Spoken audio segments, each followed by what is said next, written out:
Bem-vindos a mais um episódio da Licenciatura em Finos. Hoje nós vamos falar sobre um tema dos desafios dos jovens em Portugal, nomeadamente a habitação, a educação e também aquilo que é a participação política dos jovens em Portugal. Quem vai apresentar o nosso convidado de hoje é a Andrea. Professor Andrea. Ora bem, então, malta, o nosso convidado de hoje é o Gonçalo Langeiras, porque para nós é um amigo. Ora bem, bem-vindo, Gonçalo, bem-vindo ao fim, espero que gostes dessa experiência. O Gonçalo é estudante de Direito na Faculdade de Direito do Estado do Porto, vice-presidente da AFDUP, portanto, meu colega de casa, deputado municipal na Póvoa de Varzim desde 2021. Foi presidente da Conselhia da Juventude Socialista da Póvoa de Varzim no mandato de 2021-2023. Portanto, bem-vindo. Muito obrigado pelo convite. Antes de mais, queria agradecer-vos e dizer-vos que para mim foi um bocado estranho aceitar o convite sabendo que vocês me convidaram para beber um fino às 9h30 da manhã e eu não tenho por hábito beber álcool ao pequeno almoço, portanto sinto que estou a falhar perante os ouvintes do podcast, mas enfim, vamos ver se corre bem, né? Se calhar se tivesse um fino agora a esta hora correr melhor, mas não temos, portanto, e é melhor não fazermos isso. Talvez não. Não, mas acho que vai correr bem e também teremos mais oportunidades e contaremos contigo para tomares um fino connosco e com os nossos ouvintes também. Muito bem. E tendo em conta isso, e dando mote e obrigado ao Gonçalo por isso, este episódio, mais uma vez, patrocinado pelo nosso parceiro, o Catrai, Vieira Shop, portanto, contem com eles, porque também têm grande casa de finos, portanto, podem ir lá também. Portanto, vamos dar início a este episódio. Ora bem, como o André tinha dito, vamos então falar sobre o tema da habitação, que é um tema que é muito importante nos dias de hoje, ainda mais para nós jovens, que é muito difícil conseguirmos sair de casa antes dos 30 e por vezes nem aos 30, e portanto queria colocar esta questão, para depois também debatermos aqui um pouco, que tem a ver com o arrendamento e com a compra da primeira casa, o tipo de apoio que existe para os jovens, como o caso do arrendamento jovem, da Porta 65, se são meios suficientes, medidas suficientes. Bom, suficientes, claramente que não são, porque a verdade é que nós não estamos a conseguir combater de forma eficiente a crise da habitação. Eu penso que nós acordamos tarde por este problema, sendo que é um problema transversal a grande parte dos países europeus. Penso que, eventualmente, os países que lidam melhor com este problema são precisamente os países que têm uma maior porcentagem de habitação pública. Em Portugal, nós temos apenas 2% de habitação pública, enquanto, por exemplo, em países nada socialistas como os Países Baixos ou a Áustria, os valores estão entre 25% e 30%. Portanto, eu diria que o grande erro do nosso país foi não termos investido precisamente nessa modalidade de habitação pública, porque assim o Estado consegue ser um interveniente no mercado e isso ajuda a controlar os preços. Portanto, diria que o caminho passa precisamente por construir habitação pública, por reabilitar imóveis, por reabilitar património do Estado. Penso que é por aí que passa o caminho, mas no entanto temos feito algumas coisas nos últimos anos e o Porta 65 é um exemplo. O Porta 65 jovem que apoia até 50% do valor da renda e tem sido alargado, ou seja, temos retirado alguns entraves ao acesso a este apoio, sendo que estão neste momento 18 mil fogos em construção ou estão em construção ou já foram construídos, já foram entregues 2.100 casas através do IRU e das câmaras municipais. Portanto, tem sido feito um caminho, obviamente que é difícil. É difícil porque, como já disse, acordamos tarde para esta questão. Para além de termos acordado tarde, estamos a viver grandes crises no mercado da construção. As empresas têm muitas dificuldades em aceder, por exemplo, a mão de obra. E diria que passa muito por aí. Eu vejo, por exemplo, no trabalho que eu tenho na Assembleia Municipal, nós ainda na última sessão aprovamos um concurso de construção de imóveis a custos controlados, e nós temos visto que é muito difícil porque o processo é complicado, existe uma série de regulamentos que é necessário seguir, a legislação é complexa. Para além disso, a questão que já falei da crise no mercado da construção civil, as empresas não têm mão de obra para concorrer, ou seja, existe uma série de entraves a este processo. No entanto, é sempre uma discussão complicada, porque eu diria que é muito fácil nós falarmos numa simplificação dos processos, e eu acredito nisso, acho que toda a gente concorda que devemos desburocratizar um bocadinho este tipo de processos. No entanto, temos que atingir um equilíbrio para que não apareçam irregularidades.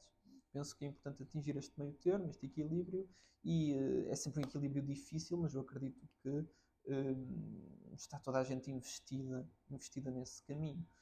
Obviamente que existem modelos diferentes para tentar atingir um objetivo, mas eu diria que é difícil nós conseguirmos um certo imediatismo na resposta a este problema, porque lá está, é um problema bastante complexo que não se resolve do dia para a noite e que vai ter que ser resolvido com o tempo, e só será resolvido se investirmos em habitação pública e não só, e noutros modelos de habitação e de propriedade, como por exemplo o cooperativismo, que é algo que eu acho que nós devíamos desenvolver no nosso país.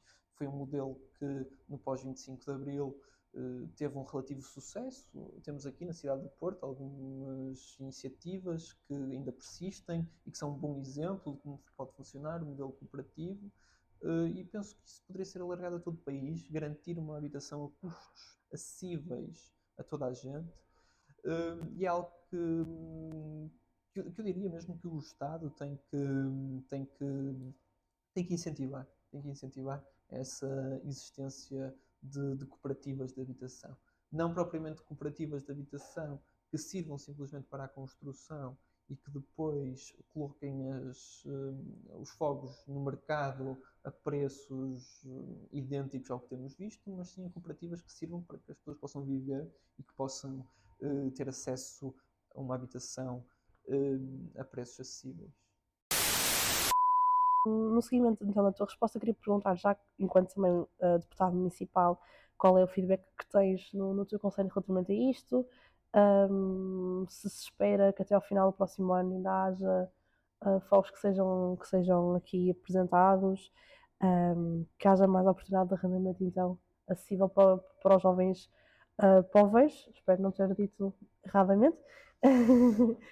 E aproveitava para questionar também, no caso de nós em Vila Nova de Gaia, nosso conselho, os requisitos eu sinto que são um bocadinho complicados, porque nós somos a geração mais qualificada, há colegas nossos que oferem um rendimento acima do salário mínimo e que não têm independentes ainda, nem nada, e eu sinto que os requisitos ainda são muito fechados. Então aqui como jurista acho que, tal como tu disseste, temos que tentar desburocratizar ao máximo, mas o que é que achas que podemos fazer a curto prazo? Uma vez que é algo bastante Sim, em importante. primeiro lugar, o erro entre. Quando falaste no facto de ser poveiro, o erro costuma ser entre povo de Varzim e povo do Varzim, e Ok, não propriamente em dizer ok, poveiro, que acho que ok, aí as ok, pessoas conseguem, ok. conseguem dizer. Mas, duas notas sobre isso. Em primeiro lugar, sobre o acesso ao arrendamento acessível. Como eu disse, o Porta 65 já foi alargado. Eu penso que antigamente o Porta 65 seria só para jovens licenciados, neste momento é para todos os jovens. Eu acho que isto é muito positivo, Sim, porque os jovens que não têm uma licenciatura, aliás, até muitas vezes têm mais dificuldades em aceder à habitação e têm os mesmos direitos que os outros jovens. sim. Portanto, parece-me que isto é claro. E depois, o apoio tem sido alargado, mesmo em termos de valor que é, que é apoiado, e eu penso que isso é muito, muito positivo.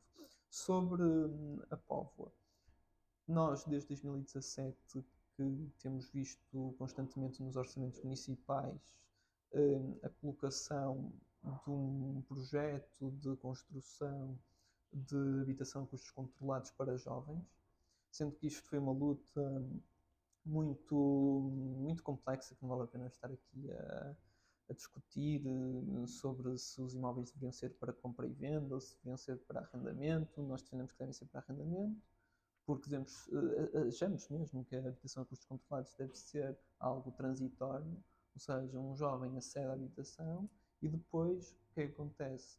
A partir do momento em que consegue ter melhores condições de vida, muda-se a habitação e dá espaço para que outro jovem ocupe essa habitação. Portanto, na Póvoa, desde 2017, que isto tem vindo a ser discutido, aparece sucessivamente nos orçamentos, curiosamente sem verba alocada, o que é uma estratégia muito curiosa. Se vocês um dia participarem no poder local, vão perceber que muitas vezes nos orçamentos municipais nós vemos uma série de projetos e de propostas que parece quase a lista de compras de alguém ou até a lista de desejos do Pai Natal. No entanto, se não tem a verba alocada, é provável que aquilo se arraste durante anos e anos, e serve simplesmente para tentar retirar margem de manobra às oposições que muitas vezes querem apresentar ideias ou que querem fazer algum tipo de crítica e respondem-nos, bem, mas já surge no orçamento previsto, no entanto não tem nenhuma verba, portanto é pouco provável que se vá concretizar dentro do prazo do orçamento, que como sabemos é um ano. Mas enfim, como eu tinha dito, isto neste momento, este projeto está parado, penso que está no Iru, parado, está à espera que seja admitido, porque acho que houve algumas dificuldades, lá está, em termos burocráticos. No entanto, foram muitos anos em que se poderia ter investido e não se investiu. E o poder local também tem uma responsabilidade nisto, tal como o governo tem, o poder local também tem. E neste momento, como eu vos disse, nós aprovamos na última Assembleia, penso que foram 2 projetos de construção, ali à volta dos 40 fogos, e que será para a habitação a custos acessíveis. Portanto, eu diria que isso é bastante positivo, vai ser totalmente financiado pelos fundos do programa do PRR. Sim. E, portanto, ou seja, a construção de habitação a fundo perdido pelo PRR, isso é muito positivo, e ainda bem que estamos a investir nesse sentido. E obviamente que eu penso mesmo que quando nós vemos muitas vezes agora que estamos em campanha eleitoral e vemos muitas vezes o discurso de que nada está a ser feito, que nada acontece no país, os autarcas, que são dos partidos da oposição, sabem muito bem que isso não é verdade. Sabem que isso não é verdade e sabem que eles próprios estão a executar com os fundos da União Europeia e com os fundos do governo, com os fundos que o governo negociou com a União Europeia. Porque a verdade é que o governo português tem um papel essencial na negociação desses fundos do PRR. E, portanto, eu diria mesmo que, e sem estar aqui a ser porta-voz do governo, que não é esse o meu papel de todo, mas eu diria mesmo que há um desfazamento entre aquilo que é a realidade local e depois o discurso nacional dos partidos nesse sentido. Tu falaste do facto de sermos a geração mais qualificada de sempre. Eu acho que isto pode fazer uma ponte para outro tema que eu acho interessante. Eu acho que nós não devemos falar nesses termos. Porquê? Porque a geração anterior a nós já foi a geração mais qualificada de sempre. E a próxima geração provavelmente também será a geração mais qualificada de sempre. Portanto, e quando nós pensamos nas pessoas que não conseguiram aceder ao ensino superior, por exemplo, os nossos pais, os nossos avós, isso aconteceu porquê? Porque não tiveram condições. Tiveram que ir trabalhar, muitos tiveram que ir trabalhar aos 12, 13, 14 anos. O trabalho infantil era um flagelo enorme em Portugal. E ainda bem que terminou, ainda bem que investimos na educação, ainda bem que conseguimos superar essa barreira. Ainda é uma barreira para muita gente, mas ainda bem que fomos fazendo um caminho e conseguimos superar. Acho que é uma grande vitória coletiva do povo português. Portanto, eu não gosto do discurso da geração mais qualificada, sempre sinto que divide. Okay. Ou seja, os nossos pais, os nossos avós, só não são mais qualificados porque não tiveram oportunidade. Não é porque nós, de repente, somos uns seres iluminados que de forma mágica nos tornamos especiais. Isso não é verdade. Nós simplesmente conseguimos porque houve um caminho que resultou do trabalho dos nossos pais e dos nossos avós. Eu acho que é interessante porque eu sinto que, e agora falando noutro tema, peço desculpa por estar aqui a destruir o vosso alinhamento. Mas está aí bem o alinhamento até. Falando noutro tema, eu acho que o grande problema da ascensão dos populismos, por exemplo, tem que ver com a gestão de expectativas e a frustração que as pessoas têm. E eu sinto que nós não ganhamos nada em estar a dividir a sociedade entre qualificados e não qualificados. Nós temos que dizer às pessoas que todos podem contribuir. Todos podem contribuir. Ou seja, lá está, enfim, como é que nós podemos avaliar o mérito de uma pessoa, não é? Um trabalhador de uma fábrica também tem mérito. Claro que sim. Tem tanto mérito como nós que estamos na faculdade. Vocês. Eu não estou. Vocês estão na faculdade. Que é esse exemplo que eu queria te dar, que é. Também concordo muito contigo na questão de não sei se é qualificado ou não é. Acho que cada um é qualificado à sua maneira, mas também te digo uma questão. Claro que a educação evolui muito e hoje temos em dia, e isso é muito bom, que é abandono escolar quase no zero, ou muito próximo disso. A questão é, somos qualificados em ser máquinas. É para isso, um bocadinho, isto voltando, e já sabes que isso é um bocadinho a minha luta também, que é, o sistema de educação é aquilo, é uma fábrica autêntica. Aquilo é automaticamente formar faculdade e empresas, ok? Até bate o microfone. Ou seja, automaticamente é um bocadinho uma fábrica. E eu tive essa oportunidade na vida, foi ter sido um bocadinho da faculdade, assim meio perdido, e encontrar-me uma oportunidade de trabalho. E acabar por optar por estar nesse trabalho atualmente. Porque lá está, eu acho que há muito essa pressão na sociedade, e isso vai de encontro a essa questão, que depois acaba por ser também um bocadinho populista, eu acho, da questão de isto ser a geração mais qualificada sempre. Concordo contigo que isto lá está, estamos em evolução automaticamente. É normal que isto cada vez vai ser mais qualificado, ainda por mais que a inteligência artificial, que é outro tema que, por exemplo, que se Portugal também tão cedo não se adaptar a isso, não sei se vamos ser tão qualificados ou não. É essa a realidade. Temos de nos adaptar a isso e lá está, é mais um atraso que Portugal vai estar a continuar a estar. Tal e qual aconteceu com a habitação, provavelmente vai acontecer também assim se não houver essa dinâmica. Portanto, eu queria te, e já isto indo para o segundo tema, se calhar, a nível da educação, que é o nosso segundo tema, o que é que tu achas que automaticamente deve ser feito, independentemente do que acontecer depois do dia 10 de março, porque este episódio está a ser gravado antes do dia 10 de março e isto vai sair depois do 10 de março, mas independentemente do que aconteça depois do 10 de março, e acho que na educação, felizmente, há alguma, sim, certa concordância entre a direita e a esquerda, portanto, até certo ponto, acho que devia haver esse tipo de concordância. O que é que achas que tem, o que é o essencial, principalmente a nível daquilo que é ensino superior, mas também mesmo antes do ensino superior, porque é um sistema de educação que eu acho que lá está, e nós acho que eu já falo isto muitas vezes, e toda a gente acho que já viu isto no Instagram e tudo mais, é aquele vídeo que nós temos, eu não me lembro do nome do youtuber, que ele faz a perspectiva, um carro há 50 anos era uma coisa, hoje é outra, um telemóvel era aquele calhamaço, hoje é estas coisas, uma sala de aula é exatamente igual, a única coisa que mudou é que em vez de um quadro de giz é um quadro branco e tem um projetor. Ou seja, esta perspectiva de que a educação avançou muito e há mais gente qualificada, sim, mas que automaticamente, em nível daquilo que é a educação e aquilo que a educação deveria dar, até mesmo para a literacia financeira, todas essas questões, depois a realidade é uma. Falaste muito bem da questão porque é que o discurso populista está cada vez a crescer mais e é uma coisa que está acontecendo na Europa e que está a acontecer agora em Portugal também. Até nisso somos um bocadinho atrasados, até mesmo no populismo, por incrível que pareça. Automaticamente a educação tem um papel fundamental nisso, ou seja, Por exemplo, eu não sei se isto ainda existe, mas acho que ainda existe. Por exemplo, a Escola da Ponte, acho que foi em Santo Tirso. Acho que tem um modelo desse género, que até o criador dessa escola foi para o Brasil implementar novos modelos de educação. Eu acho que isso é muito interessante e acho que poderia ser alargado eventualmente, ou seja, alguns dos seus elementos pedagógicos poderiam ser alargados a outras escolas. Hum, no entanto, lá está, compreendo que seja sempre muito difícil fazer um claro, equilíbrio nesse sentido. Acho que, obviamente, temos de se calhar dar mais liberdade ao estudante para escolher sim, o caminho que quer seguir. E penso que isto já acontece, mas não faz sentido nenhum que um estudante de ciências, por exemplo, não possa ter história se achar que é algo importante para si.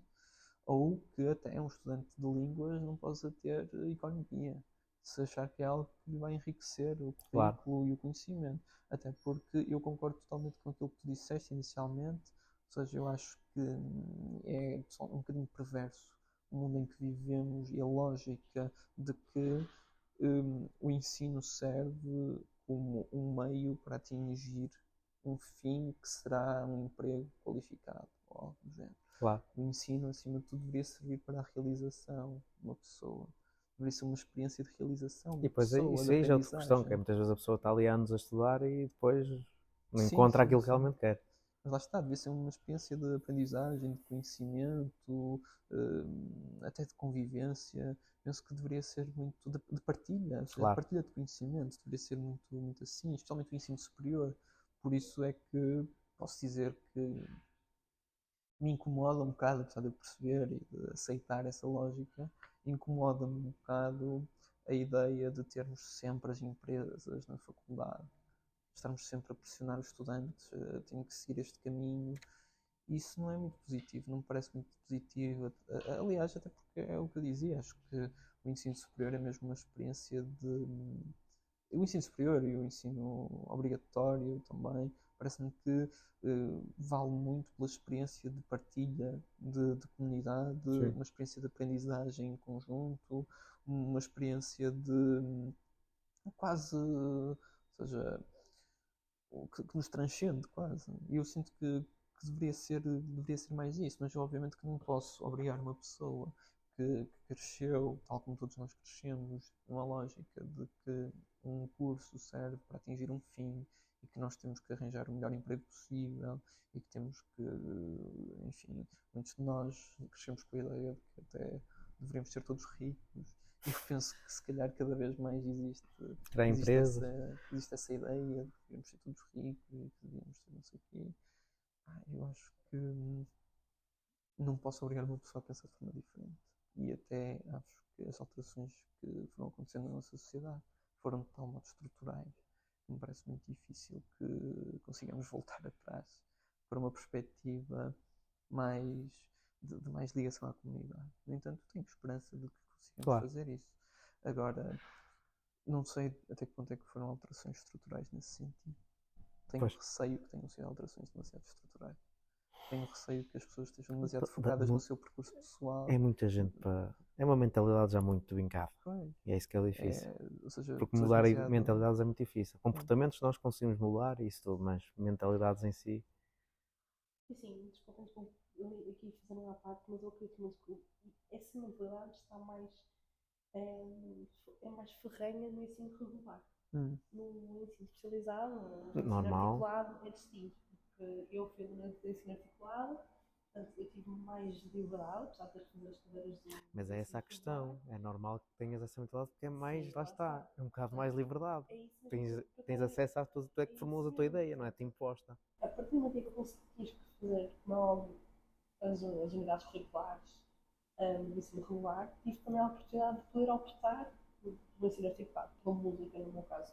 Portanto, eu tive uma maior liberdade e acho que o problema do nosso ensino português é que o ensino regular deveria pelo menos dar uma ligeira liberdade, não tão grande como o ensino articulado, porque temos outro tipo de avaliações que são distintas e não devemos comparar, porque acho que estar no ensino articulado na dança é uma coisa, na música é outra, e portanto o ensino regular devia dar um pouco de abertura, porque uma vez que também não vai ser tão especializado, também acredito que a liberdade que tem que ser dada no ensino regular tem que ser limitada, porque estamos a criar, digo muito isto, é os pequeninos ainda estão-se a formar. E acho que algumas vagas do nosso ensino regular, algumas unidades curriculares, são muito importantes, são cruciais. Claro. Claro que no ensino superior, e agora falo isto um bocadinho como coordenadora da EFU, e sendo responsável por apresentar uma alteração no ciclo de estudos à presidência da AE e à restante equipa da EFU, o que tenho a dizer é que o ensino superior deve ser um local para que não é uma questão de termos tempo para brincar, mas termos tempo de sermos nós próprios enquanto tentamos descobrir qual é a carreira que pretendemos, através das unidades curriculares que temos e, portanto, tentar que cada vez mais as universidades e o próprio ensino superior nos dê mais abertura, mais opção. Por exemplo, eu digo isto muito. Nós em Direito não temos tanta abertura, por exemplo, da nossa faculdade. Temos um ciclo de estudos muito específico, que já na solteira há muito tempo, não houve nenhum tipo de alteração, portanto, não há tanta liberdade. E eu sinto que muitas vezes nós temos estudantes que também se encontram desmotivados, porque quando nós entramos na faculdade, nós não temos muito bem a ideia do que é o curso em si, não é? Sendo direito, Isso aconteceu comigo. Portanto, ter um pouco de liberdade, poder optar por outras unidades curriculares, dar essa maior abertura na construção do caminho de um jurista, de um biólogo, do que seja, acho que era bastante importante. Enriquecedor. Acho que ficamos muito por isso e por isso é que também temos muitos estudantes do ensino superior que não se sentem tão motivados. E olha, isso até pode ter entrado super motivados por entrar no ensino superior e muitos nós sabemos que temos estudantes bolseiros que quando chegam cá ficam maravilhados porque conseguiram chegar ao objetivo e portanto depois sentir que Existe uma falta de acompanhamento desses estudantes. Bastante. E nós sentimos isso próprios enquanto dirigentes iniciativas, nós Sim, sabemos sim. muito disso e lutamos contra isso, mas não podemos esquecer que tal como nós há mais os seus estudantes, mas nós somos muito poucos, somos pouquinhos em comparação aos problemas que existem. E, portanto, E o sucesso escolar está muito relacionado com as condições de cada um. realmente isso nota-se muito também no ensino superior, cada vez mais nós sentimos essas disparidades, portanto acho que O ponto de partida é muito importante. é muito importante. Eu gostava que nós pudéssemos nos estudos construir uma sociedade liberta dessas amarras da competitividade e do querer ascender individualmente contra os outros. Eu diria que é muito mais importante crescermos em conjunto e sem querer parecer um especialista em autoajuda. E acho que não tenho jeito para isso. Um coach. Mas acho que não tenho jeito para isso, nem gosto muito disso. Mas acho que é importante nós construirmos um caminho diferente, diria. Inverter o rumo de individualismo. Mas tu achas que há essa vontade, até mesmo política? Tirando aqui um bocadinho Politicamente, a acredito. madeira para o fogo, não é? Lá está, eu acredito que. Isto porquê? Eu tive um projeto focado em educação e ele acabou por terminar porque nós tínhamos a ideia de construir um documento que supostamente já existia, mas nós durante 2 anos não sabíamos que existia esse documento. Lá está, se calhar nós não sabíamos porque estava lá o documento, mas foi feito alguma coisa com esse documento. Está lá o estudo todo que nós queremos fazer, o que é preciso mudar, opiniões de professores, alunos, pais, tudo. Mas eu não via pegarem naquele documento e ia fazer alguma coisa com isso, que é um bocadinho que me entristece. Há muita coisa muito bonita que é, faz os estudos, paga-se os estudos, gasta-se dinheiro com isso, tudo bem. E não vou entrar com aquela conversa se é que dinheiro contribuintes ou não, que essas coisas também não interessam, não é? Mas automaticamente é porque acho que também essa parte, o povo tem de investir também em si próprio, que é isso que faz parte, e por isso é que temos que contribuir. Mas lá está, não sinto que haja essa vontade de mudar, porque muita gente tem medo de mudar. E eu acho que se realmente continuarmos a ter aquilo que é, então já aquilo que é a representação jovem, até mesmo no Parlamento, automaticamente, e depois é normal que haja aqueles discursos populistas, tenho muitos colegas que me dizem, é os tais. Opa, não concordo, mas também não posso discordar ao mesmo tempo que a verdade é essa. Se eu me sinto representado no Parlamento, em parte sim, mas tem lá só um ou dois a me representar, não tem a mesma força, por exemplo, um grupo de 20 ou mais pessoas. Portanto, eu sinto-me sempre nessa parte pouco representado e depois lá está. Se a educação não vai mudar e se as pessoas que estão lá, que vão mudando ao longo do tempo, mas são pessoas que a nível de ideias não são muito diferentes, e é que é um bocadinho aquela questão, e nós já discutimos isto noutros parâmetros, até mesmo internamente, diga-se assim, de passagem, que é, há um conservadorismo muito grande em relação à educação, que é deixar estar assim porque, pronto, lá está, deu resultado na geração mais qualificada. Ou seja, parece que o resultado disto tudo foi isso, mas o que é que há depois disso? Acho que necessariamente as coisas vão ter que se adaptar aos novos tempos. Acredito mesmo nisso. E acho que. Mas eu não sinto isso, por exemplo, temos a cena do ChatGPT. Sim. Claro que em certa parte, estar a fazer trabalhos por ali também não é que se não tem mérito nenhum, Sim, como é óbvio não. Não é positivo. Mas é uma ferramenta que ajuda. Sim, Eu sou sim, muito já sincero, tenho eu aqui visto. para o podcast não tenho problema nenhum dizer isto, tipo coisas que fui lá para me ajudar a construir sim. frases e tudo mais, coisas que eu faço no Instagram, tu não. Mas lá está, porque ela tem essa capacidade e tem se calhar a nível cognitivo a maior capacidade do que eu em relação a ter ideias assim ou conseguir construir frases ou do género. Eu não tenho tanto essa facilidade, percebes? Sim, É uma ferramenta. Sim, é uma ferramenta como outras e eu penso que tudo que possa servir para ajudar a facilitar a nossa vida pode ser positivo para depois nos focarmos tira noutras trabalho. coisas. E penso que já está a ser utilizado. Eu Lembro-me de ter ouvido uma conferência em que uma professora de escrita criativa já utilizava essas ferramentas para tentar estimular os estudantes. Eu acho que isso é interessante. E acho que pode ser interessante noutras áreas também, quase Claro. todas, diria que. Aquela uma diria que é tira, importante. ou seja, ganha-se mais tempo e há mais produtividade. E se há mais produtividade, há mais dinheiro, as coisas evoluem. É a realidade. É sempre no dinheiro. Nós temos muito aquela ideia de que Não é questão de ser o rico, não é por aí que quero entrar. Mas também não venham com a ideia de que não é preciso dinheiro. Claro que é. Agora, não é a ideia de sermos ricos. Tem-se ouvido muito essa pergunta, é feita aos políticos e aos candidatos. Consegues fazer Portugal o país mais rico do mundo? Para quê? Não há essa necessidade de ser o país mais rico do mundo. Não é por ser o país mais rico do mundo que toda a gente vai viver bem. Que até mesmo o país mais rico do mundo há pessoas que não estão a viver bem lá. Não é isso, ou seja, normalmente os países mais ricos, ou seja, os países, segundo os indicadores, os países mais ricos, muitas vezes são os países mais desiguais. Por isso é que nós temos que construir um país equilibrado. Na questão Onde- não da igualdade, mas da equidade. Não, um país equilibrado, entre, ou seja, entre os mais ricos e os mais pobres, entre o topo e o fundo, não pode haver uma distância assim tão grande. Claro. Isso é um país equilibrado. Uh, e eu penso que lá está, ao longo da história já vimos alguns modelos de sociedade que funcionaram basicamente assim, que hoje servem de exemplo para muita gente. Por exemplo, quando pensamos nos modelos sociais democratas nórdicos, etc. Diria que é um modelo interessante. Obviamente que nós temos particularidades portuguesas, Sim. não podemos copiar, colar esse modelo aqui em Portugal. No entanto, Não, porque muita a coisa, mentalidade do português não é igual à mentalidade de um sueco. mas há muita coisa que podemos fazer. Há muita Claro. coisa que podemos Desde fazer. que se pode tirar, claro. Uh, Tal mas e eu qual, não- por exemplo, uma coisa que eu não sabia e fiquei assim um bocado. Já sabia a nível daquilo que era habitação pública, mas a realidade é uma, não tinha tido essa perspectiva. Uma Holanda, que é um país nada socialista, consegue ter mais habitação pública que num país que é socialista. Exatamente. Ou seja, é uma distorção total. Por isso É um bocadinho essa questão que eu acho. Ora bem, quando os nossos nós amigos, somos isto, mas quando os nossos amigos da Iniciativa Liberal vêm dizer que nós somos um Estado socialista, se calhar deviam pensar um bocadinho toda uma, eu olho para lá dos isto, é slogans. uma ideia que existe, eu concordo plenamente, eu acho que em Portugal somos todos socialistas, mas de um lado ao outro. Eu não acho. Discordo Eu totalmente. acho que lá está, o partido menos socialista é a Iniciativa Liberal, um bocadinho. Não, eu discordo totalmente. Pronto. Discordo totalmente. Por exemplo, eu vejo ali um Chega, apesar de ser extrema-direita e não vejo nada, como é óbvio, que o Chega, lá está, na segunda diz uma coisa, à terça já diz outra, ou que se adapta àquilo que é o que o povo quer ouvir e a verdade é essa. Tem ali muitas ideias à data que se aproximam muito até mesmo do próprio PS, é Sim, a a realidade. intervenção do Estado em si. Porque lhes interessam. Mas a intervenção do Estado em si não quer dizer Não é má. que é socialismo. Não quer Não, dizer que é nada, nada socialismo. socialismo, nada Não quer socialismo. dizer que é socialismo.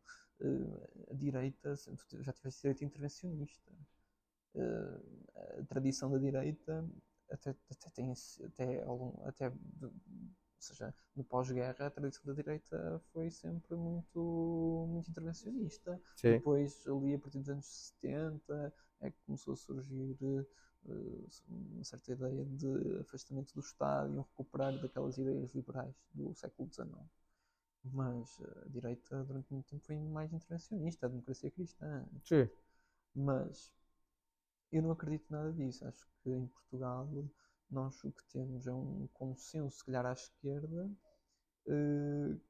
com medidas sociais, social-democratas. Sim, eu ou quando digo socialismo não social-democratizantes. falo no socialismo em si, Sim. é sempre aquela ideia da Eu acho social-democracia, que é pode verdade. existir um consenso à esquerda, nomeadamente no PS, no Bloco, no PCP, no LIVRE, ou seja, numa visão mais social-democratizante e nunca socialista, a direita de todo. Ou seja, não acredito que a direita seja socialista, nem social-democrata, nem de perto. A direita é liberal, é conservadora. Em alguns casos, com a iniciativa liberal, temos dizer que é neoliberal, apesar de alguns deles não gostarem muito disso. Mas eu diria que há diferença. Ou seja, Claro que há isso, uma sim. diferença clara entre a esquerda e a direita, até do ponto de vista filosófico, como já disse, do individualismo e do comunitarismo, mas também do ponto de vista económico, a visão que tem para a economia, da intervenção do Estado, e são visões que estão em confronto, são visões totalmente legítimas, e eu acho que é importante estarem claras para que as pessoas percebam o que é que está em cima da mesa e percebam quais são as opções que têm. Já não sei qual era a pergunta inicial. Eu acho que não há pergunta sequer. Não há problema. Isto já vai. Mas uma vez que falasse agora sobre aqui, sobre a direita e sobre a esquerda e as pessoas terem conhecimento, um bom conhecimento das suas medidas, da sua visão, quer a nível de prospeção económica e também quer a nível ideológico, queria passar então para o último tema de hoje, desse nosso episódio, que falta-se. Pois, aqui vou falar não. Há que referenciar uma coisa, espera aí. Sim. Isto é o nosso momento de parceiro. Pois é, o nosso Pois é, que este parceiro. momento é patrocinado pelo Catrai.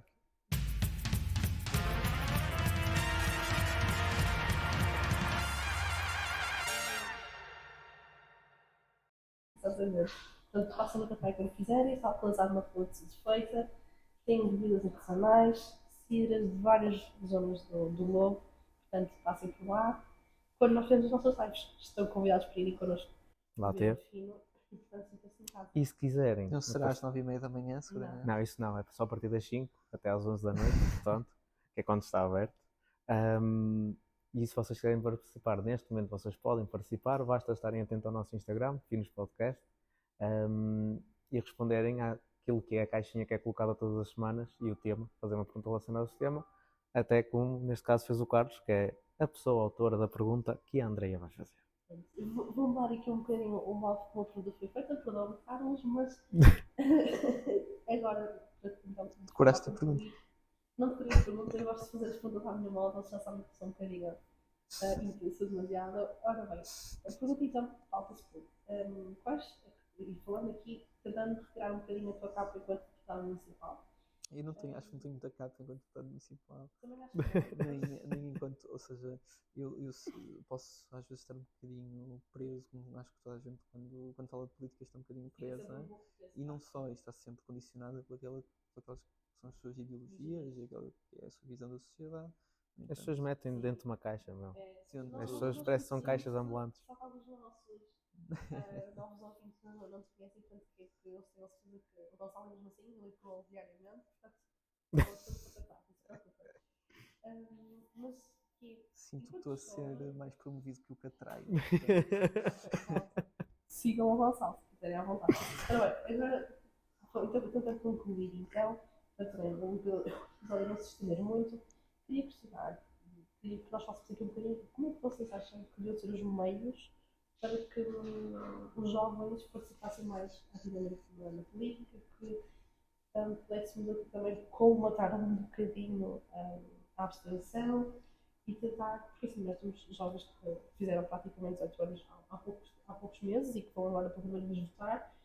Quais são as dicas que lhes querem transmitir a estes novos eleitores? Acho que seria importante deixarmos isto, claro que isto vai ser após as eleições, mas também dá para os nossos futuros eleitores também, e portanto queria saber um bocadinho o que é que vocês acham, o que é que tu achas principalmente, em sentido de quais são as medidas, que nós vamos fazer para deixar a nossa população mais esclarecida antes do voto. É assim, eu acho que os jovens se interessam por política. Se calhar não se interessam Desculpa tanto. te interromper, eu acho que até, eu não sei o número específico, mas sei um estudo qualquer, depois eu até se calhar mando para ter certezas, mas sei que é mais de 50% não sei se é jovens ou se é a população em geral, Sim. mas mais de 50% da população em Portugal, e acho que é um dos países da União Europeia que mais fala sobre política, ou que mais tempo passa a ver política na televisão. Portanto, esta ideia de que até não há participação é um bocadinho, acho que enganosa, diga-se. Eu acredito que pode chegar aqui quase. Mas a verdade é uma. Mas, tal como o Carlos Mas a questão é uma, depois aquilo que é a abstenção é muito jovem. Eu acho que tocou muito esta pergunta também devido à abstenção. Creio que foi mais também nesse sentido, porque acho que é o quadro autoritário. Acho que nós participamos muito mais do que os nossos pais, talvez. Sim, Sim. é isso. Ou seja, eu acho que houve ali uma geração antes de nós que não participou tanto. A nossa geração eu sinto que participa imenso. Provavelmente não se mobiliza tanto pelos partidos, nem nada do género, mas mobilizam-se provavelmente por causas que lhes dizem respeito. O associativismo. Por exemplo, pelo ambiente. Eu lembro-me que eu participei na greve climática em 2019. Acho que foi muito importante. E vi muitos jovens a participarem. Acho que é muito relevante como primeira mero ativismo político, digamos assim. Um, e não só, os jovens têm outra forma de participação política. A partir do momento em que fazem parte da organização recreativa da sua terra, estão a fazer política. Estão a contribuir para a construção da comunidade. Eu acho que isso é o mais interessante, que é quando nós somos jovens, e nós somos três jovens, apesar de não parecermos muito, Já começamos a ficar velhos, não é? quando nós somos jovens, eu diria que todos temos a intenção e a vontade de mudar o mundo. Porque estamos, se calhar, muitas vezes revoltados com aquilo que vemos, mas é importante colocarmos as coisas em perspectiva e pensarmos se calhar nós podemos mudar o mundo de uma Vamos mudar um forma bocadinho. mais eficaz se investirmos primeiro nas pessoas que estão à nossa volta, na nossa comunidade. Se, por exemplo, eu vir que na minha rua é preciso um caixote de lixo e isso for mudar a vida de 40, 50, 60 pessoas, eu já estou a contribuir para que as pessoas da minha rua fiquem melhores e isso traz uma grande realização pessoal e já estou a mudar o mundo à minha maneira. Já estou a mudar o mundo dentro da minha realidade. Isso é muito importante. Mas eu sinto que os jovens participam, sinto que os jovens se interessam, sinto que os jovens debatem política. Sinto é que há um movimento natural dos jovens que é mais para a direita neste momento. Porquê? Porque grande parte dos jovens só conheceram a esquerda no poder. Ou melhor, só conheceram o PS no poder, mas eu penso que por causa da geringonça associam à esquerda toda. Ou seja, e eu diria que é conjuntural. Ou seja, não me parece que seja um fenómeno estrutural. De repente os jovens são todos da iniciativa liberal e do, e do Chega. Não me parece, porque parece-me que é algo muito conjuntural. Ou seja, penso que se um dia a esquerda voltar à oposição, os jovens voltam a interessar-se, porque eu sinto que os jovens são naturalmente anti-poder. Existem estudos sobre Sempre do isso. contra. Sim, existem estudos sobre isso. Por exemplo, eu creio que acho que nos países nórdicos eles às vezes fazem sondagens nas escolas e o partido que está na oposição ganha sempre. Portanto, acho que é muito por aí. Ou seja, quem está no poder muitas vezes é natural que assim seja. É natural que assim seja porque lá está. Existe uma busca sempre constante pela mudança, uma busca sempre constante por acrescentar algo. Muitas vezes não se encontram respostas nos partidos que estão no poder, porque os partidos que estão no poder têm limitações naturais do facto de exercerem a atividade governativa. E, portanto, quando estão na oposição é muito mais fácil atrair esse tipo esse conjunto de pessoas. Mas eu acho mesmo que os jovens se interessam. Acho que Não se sentem representados. se calhar não se sentem representados, isso é um problema. E um problema que eu acho que se Ou não, resolve. ou não vêm onde se sentem representados assim logo espalmados. Sim, eu acho que é um problema Aquilo que que passa se. na televisão é Sim, eu acho que se só os partidos. resolve e acho que se resolve muito, se calhar, impondo a participação dos jovens dos partidos. Ou seja, eu creio que se existissem cotas de jovens na Cotas. lista de deputados, poderia ser interessante para aumentar a participação. Aumentava naturalmente a Claro, participação dos jovens claro. e naturalmente que os jovens se sentiriam mais representados. Porquê? Porque os temas dos jovens iriam ser discutidos no Parlamento. Exato. Iriam ser automaticamente discutidos. Porque tu só consegues fazer política de juventude se tu conheceres qual é a realidade. E é natural que políticos mais velhos não tenham Não as consigam mesmas ter essa empatia. prioridades que nós. Não tenham as mesmas prioridades que nós. Isso é totalmente natural. E que chegar aos Portanto, jovens é sempre mais difícil, diga-se. Sim, ou seja, e isto também, acho que os politólogos têm vários estudos sobre isso, de que quanto mais representatividade jovem existe nos lugares de decisão, mais políticas jovens são implementadas. Ou seja, mais políticas para a juventude, mais políticas de juventude. E falar de políticas de juventude não é falar de um núcleo restrito de políticas, é falar um pouco de tudo. É falar de habitação, é falar de saúde, é falar de ambiente, é falar de educação. trabalho e de salários. Portanto, é muito abrangente, é um espaço muito abrangente de discussão e muitas vezes os jovens não estão representados porque não têm ninguém que seja jovem nesses lugares de decisão ou até mesmo no Parlamento. Portanto, eu diria que é importante promover isso. Os próprios partidos deveriam começar a ter cotas de jovens nas suas listas de deputados. Da mesma forma como temos a cota do género menos representado, que eu acho que é muito importante e que foi muito importante para que, nomeadamente, as mulheres conseguissem aceder ao Parlamento. E acho que se não fosse isso, provavelmente ainda estaríamos muito atrasados nesse sentido. Às vezes é importante impor esse, esse tipo de representatividade, e quanto mais representativo for o Parlamento, melhor. Melhores políticas públicas serão discutidas, a legislação será mais bem elaborada e terá mais em conta as diversas realidades do país. Portanto, eu diria que a grande falha neste momento passa mesmo pela representatividade do jovem no Parlamento. E sinto que, nomeadamente os partidos à esquerda, podem estar a perder um pouco com isso. Porquê? Porque vemos que, se calhar, a deputada mais conhecida entre os jovens é a deputada do Chega. E isso é muito É preocupante. provável. É preocupante. É preocupante. Mas também a realidade é uma. Se calhar é porque também usa os meios mais Sim, para chegar sim, mais aos jovens, sim, é a realidade.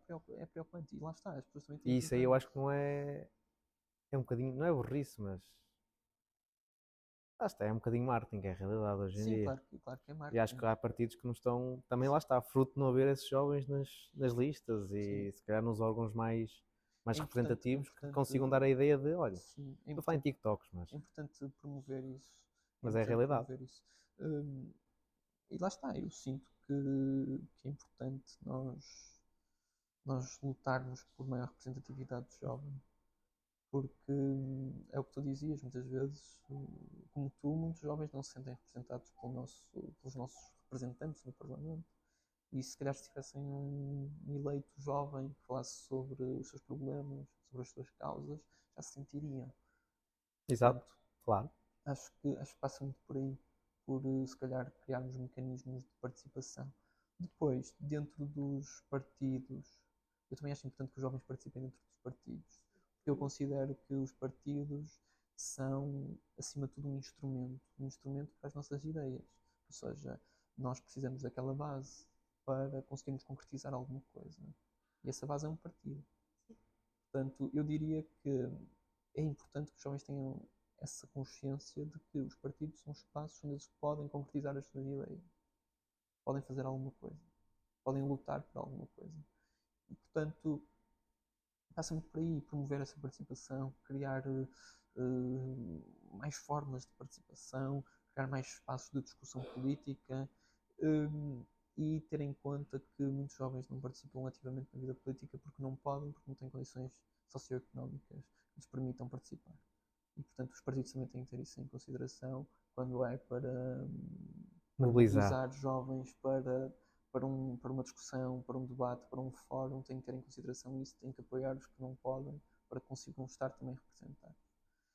E eu sinto muito que o nosso Parlamento é muito pouco plural nesse sentido, no sentido de que não temos diferentes experiências de vida no Parlamento. Temos poucos trabalhadores no Parlamento, por exemplo. Poucos trabalhadores, poucos operários, poucos. Enfim, e é uma parte importantíssima da nossa sociedade que não está representada diretamente. Provavelmente só o PCP é que faz essa representação. Existem outros deputados também, os grandes partidos, essencialmente, que também têm essa base. No entanto, são poucos e a maioria representa, lá está, uma minoria do país que é qualificada e conseguiu ascender a esse nível. Portanto, é importante também que toda a gente se sinta representada no Parlamento e que sinta que a sua experiência de vida está retratada no Parlamento. E por isso é que, por exemplo, a eleição da deputada do LIVRE em 2019 foi muito importante, da Joacine Catar Moreira, porque veio trazer representatividade para uma comunidade que em Portugal muitas vezes se via colocada de lado. Isso é importante. E existe também uma deputada do PS, a Ministra da Justiça, da altura também. Mas é importante nós garantirmos essa representatividade, nós garantirmos que toda a gente olha para o Parlamento e Sinta se consegue representado. sentir representada por aqueles que foram os eleitos. Boa. Pronto, também não temos muito mais tempo. Nós já estamos numa hora, é a realidade. Obrigada, Gonçalo, por teres vindo. Não, obrigado, eu. Por assinar-nos isto aqui. Se nós pudéssemos, estávamos aqui para aí 3 horas, mas não dá. É sempre, quando a companhia vale sempre a pena. A vossa especialidade está Obrigado por terem ouvido. Encontramos-nos na próxima. Com Próxima mais sexta-feira. temas, na próxima sexta-feira com mais temas para vós. Deixem o vosso feedback, comentem. Se tens alguma pergunta para depois nós apresentarmos ao nosso aula, sinta-se à vontade. Foi um gosto. E pronto, vemos para a semana. Vemos para a semana. Obrigado. Está feito.